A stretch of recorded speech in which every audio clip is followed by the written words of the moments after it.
Sa panguna ni Pangulong Ferdinand R. Marcos Jr., inilunsad sa Pasig City ang proyektong Bayanihan sa Estero, Malinis na Estero, Pamayanan Protektado na tiyak na magbibigay solusyon sa mga malalang pagbaha tuwing tag-ulan, lalo na sa Metro Manila. Yan ang ulat ni Harley Valbuena.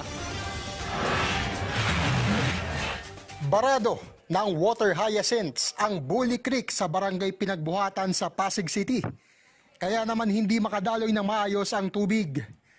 Ang problemang ito na makikita rin sa iba pang waterway sa Metro Manila ang itinuturong nagpalala ng mga pagbaha sa magkakasunod na bagyo at habagat. Kaya naman, mismong si Pangulong Ferdinand R. Marcos Jr. ang nanguna sa paglulunsad ng Bayanihan sa Estero Program. Personal na ininspeksyon ng Pangulo ang paglilinis sa Bully Creek. Alam naman natin, ang matinding usapan sa nakaraang ilang araw ay yung flood control projects. O sige, tinignan din natin yan. Ngunit kahit maganda na, lahat ng flood control project natin, kapag ganito pa rin ang ating estero, wala rin, mababaha pa rin tayo dahil walang madaanan yung tubig. Ang Bayanihan sa Estero Program ay magkakaroon ng multi-sectoral approach kung saan sa pangunguna ng Metropolitan Manila Development Authority ay makakatuwang sa paglilinis ng mga daluyan ng tubig ang barangay officials at volunteers, Estero Rangers mula sa Department of Environment and Natural Resources, pribadong sektor at mga benepisyaryo ng tulong panghanap buhay sa ating disadvantaged or displaced workers o TUPAD. Sa Department of Public Works and Highways naman manggagaling ang heavy equipment at dredging machines. Metro Manila po kasi wala nang masyadong spaces na papuntahan ng ulan eh.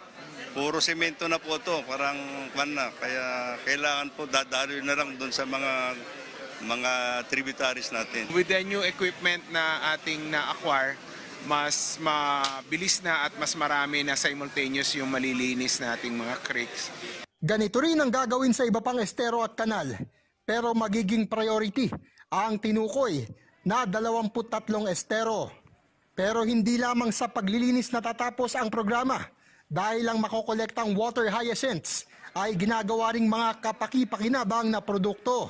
Ang makokolekta namang basura na pwedeng i-recycle, maaaring ipalit sa grocery items sa recyclable mo. Palit Grocery Co. mobile stores ng MMDA.